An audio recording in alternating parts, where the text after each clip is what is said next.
Good morning. இன்றைக்கி simple உருளைக்கிழங்கு வெங்காயம் பச்சடி எப்படி பண்ணுறதுன்னு காமிச்சு தரேன். ஒரு பாத்திரத்தில் தயிர், பச்சை காரப்பொடி, உப்பு, ஆம்ச்சூர் பொடி போட்டு நல்லா மிக்ஸ் பண்ணிங்கோ.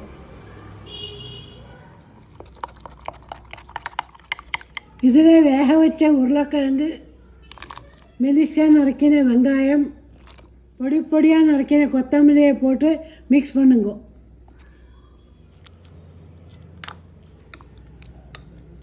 ஒரு கடாயில் எண்ணெய், கசூரி மேத்தி, பச்சை காரப்பொடி, மஞ்சப்பொடியை போட்டு கொஞ்சம் சூடாக்குங்க. எண்ணெய் நல்லா சூடாகிறோன்னே பச்சடி மேலே கொட்டிக்குங்க.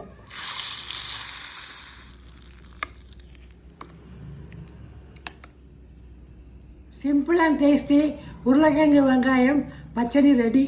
இது சாதம் சப்பாத்தியோட சூப்பராக இருக்கும். நீங்களும் ட்ரை பண்ணி எப்படிங்க சொல்லுங்க. பாய்.